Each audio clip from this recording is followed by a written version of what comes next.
AB tutorial మనకి ఈరోజు వచ్చేవాటి తెలంగాణ రాష్ట్రానికి సంబంధించి ప్రతిరోజు కూడా మనం ఏదో ఒక డిపార్ట్మెంట్ గురించి వచ్చిన ఇన్ఫర్మేషన్ని ఎప్పటికప్పుడు అప్డేట్స్ అయితే ఇవ్వడం జరిగింది. మనం ఇది ఎడ్యుకేషన్ డిపార్ట్మెంట్కి సంబంధించి, రెవెన్యూ డిపార్ట్మెంట్ కానివ్వండి, అదేవిధంగా ఆంధ్రప్రదేశ్ రాష్ట్రానికి సంబంధించి గ్రామ వార్డు సచివాలయాలకు సంబంధించి కానివ్వండి, ఎస్ఐ కానిస్టేబుల్, ఇలా లా డిపార్ట్మెంట్ ప్రతి డిపార్ట్మెంట్ కూడా మనం ఇన్ఫర్మేషన్ అందించడం జరిగింది అనమాట. సో ఈరోజు వచ్చేకి ఒక కొత్త డిపార్ట్మెంట్ నుంచి హెల్త్ డిపార్ట్మెంట్లో భాగంగా అనమాట. ఇది డ్రగ్ ఇన్స్పెక్టర్ల కొరత అంటూ ప్రధానంగా ఒక హైలైట్గా రావడం జరిగింది. ఉన్నవారిపైనే ఈ యొక్క పని భారం అధికంగా ఉంది. నిలువు నిల్లు నియామకాలు లేవు, అమలు సాధ్యం కాని నిర్ణయాలతో అంటూ ఇక్కడ క్లియర్గా రావడం జరిగింది. ఇక ప్రభుత్వం సరైన కసరత్తు లేకుండా చట్టాలను పటిష్టంగా తీసుకునేందుకంటూ చేసే నిర్ణయాలు మరింత ఇబ్బందికరంగా మారుతుంటాయి. సో ఇక్కడ ప్రధానంగా రాష్ట్ర వ్యాప్తంగా వీటి యొక్క కొరత అయితే ఎక్కువ ఉంది డ్రగ్ ఇన్స్పెక్టర్లకు సంబంధించి.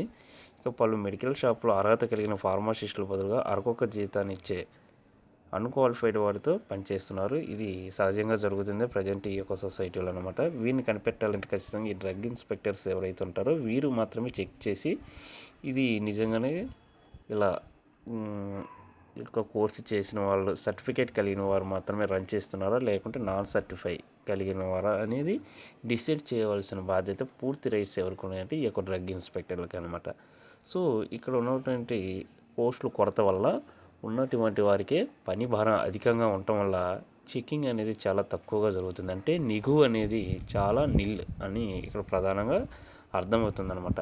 అదేవిధంగా పెద్ద పెద్ద ఫార్మా కంపెనీలోనూ ఈ యొక్క చిరుద్యోగులు కానీ వీరు మిగిలిపోతున్నారు. సో ఈ యొక్క ఫార్మసీ చేసిన వారికి ప్రధానంగా ఈ డ్రగ్ ఇన్స్పెక్టర్లు అవ్వడానికి అవకాశాలు ఎక్కువగా ఉన్నాయి. అయితే ఈ యొక్క క్వాలిఫికేషన్ కలిగిన ప్రతి ఒక్కరు కూడా ఏదో ల్యాబ్కి సంబంధించి వీరు వెళ్ళిపోవడం, చిన్న చిన్న జీతాలకి అలవాటు పడిపోవడం వల్ల వీటికి సంబంధించి ఈ యొక్క పోస్టులు ఉన్నాయి, వీటికి ప్రిపేర్ అవ్వాలి, ఈ నోటిఫికేషన్ రిలీజ్ అయితేనే వీరికి అర్థమైంది మాకుంటూ కొన్ని పోస్టులు ఉన్నాయి, ఖచ్చితంగా మాకు గవర్నమెంట్ సెక్టార్లో మేము కూడా ఒక భాగం అవ్వడానికి అవకాశం లభించింది ఈ నోటిఫికేషన్ ద్వారా మేము జాబ్ సాధించి అని అనుకునేదానికి అవకాశాలు ఉన్నాయి. కానీ ఈ నోటిఫికేషన్ అనేది కనీసం చూద్దాం, రిలీజ్ అవ్వలేదు ఇప్పటికీ.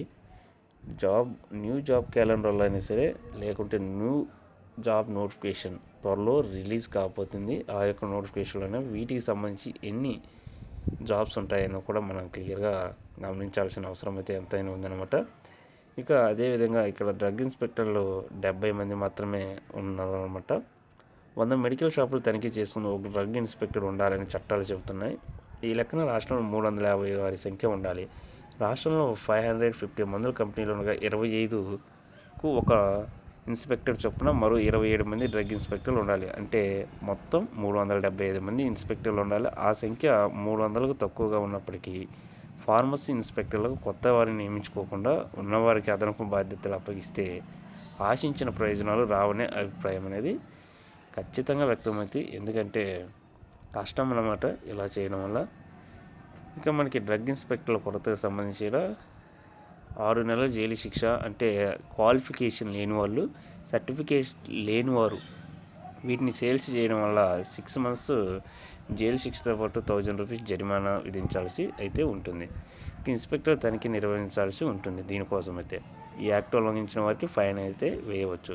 కొత్త నియామకాలు చేపట్టాలంటూ ఈ యొక్క ఎవరైతే ఉన్నారో ఫార్మసీ కౌన్సిల్ సభ్యులు వారు డిమాండ్ అయితే వ్యక్తం చేయడం జరిగిందంటూ కూడా క్లియర్గా రావడం జరిగింది. సో ఇది ఈరోజు డ్రగ్ ఇన్స్పెక్టర్లకు సంబంధించిన ప్రధాన కొరత కానివ్వండి, అదేవిధంగా ఈ యొక్క జాబ్స్ కోసం వెయిట్ చేస్తున్నటువంటి క్వాలిఫికేషన్ కలిగిన వారికి న్యాయం చేయాలంటూ కూడా మనకి ప్రధానంగా ఇక్కడ అప్డేట్స్ అయితే రావడం జరిగింది. చాలా కొత్త అప్డేట్ ఇది. ఈ యొక్క ఫార్మసీ చేసిన వారికి ఇవి అయితే బెస్ట్ ఆపర్చునిటీస్ అనమాట ఖచ్చితంగా. సో వారికి కూడా అవకాశాలు ఉన్నాయి, గవర్నమెంట్ సెక్టార్లో భాగం అనమాట. వీరికంటూ కూడా కొన్ని జాబ్స్ ఉన్నాయి, ఖచ్చితంగా వీరు గుర్తించాల్సిన అవసరం అయితే ఉంది. ఈ నోటిఫికేషన్ రిలీజ్ అయితే క్లారిటీగా వీరికి కూడా ఒక ఇన్ఫర్మేషన్ అనేది వస్తుందన్నమాట. సో ఇది ఈరోజు ఉన్నటువంటి అప్డేట్స్ అనమాట. ఇలాంటి మరిన్ని లేటెస్ట్ అప్డేట్స్ కోసం ఈ యొక్క ఛానల్ లైక్ చేయండి, షేర్ చేయండి, సబ్స్క్రైబ్ చేయండి. Thank you.